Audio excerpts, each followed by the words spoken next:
Channel of Vadodara. મહાનગરપાલિકાની દબાણ શાખાની ટીમે પોલીસ બંદોબસ્ત સાથે પાણીગેટ વિસ્તારથી મહાવીર હોલ 4 રસ્તા સુધી પરના ગેરકાયદેસરના દબાણો દૂર કર્યા હતા।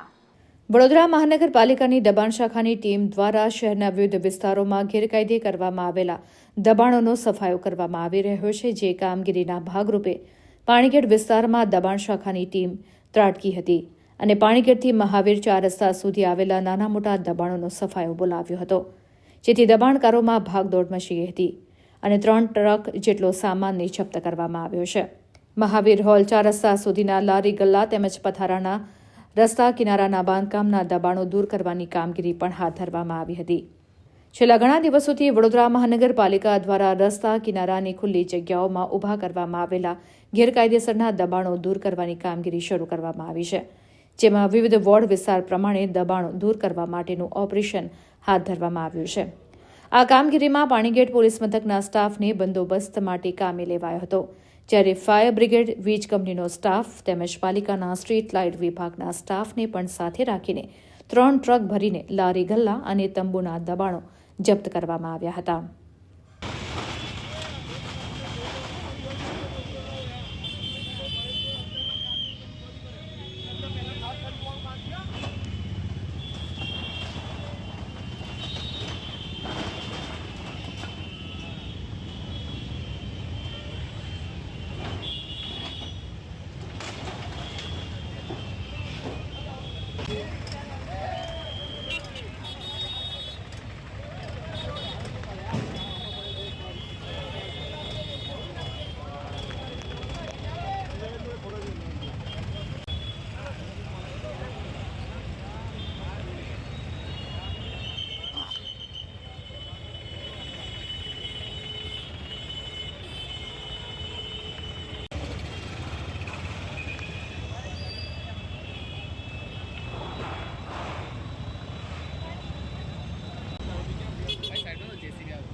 વહીવટી વોર્ડ નંબર 5 અને 15 સમાવેશ વિસ્તાર પાણીગેટ દરવાજાથી લઈ મહાવીર હોલ 4 રસ્તાના રોડ ને ફૂટપાથ પરના હંગામી દબાણો દૂર કરવાની કાર્યવાહી ચાલુ છે।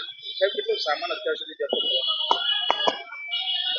3 ટ્રક ભરીને સામાન જમા લેવામાં આવેલ છે। શેડ, એક ઝૂંપડું પણ આપ પાછળ જોઈ શકો છો, કાર્યવાહી ચાલુ છે।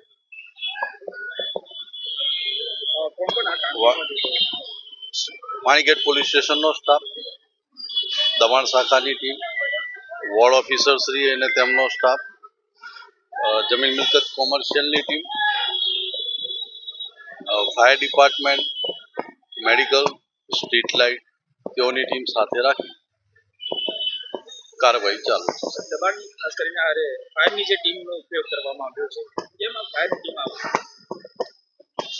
સેફટી મેજરને ધ્યાનમાં રાખી ફાયરની, સ્ટ્રીટ લાઇટ અને મેડિકલની એમ્બ્યુલન્સ પણ સાથે છે।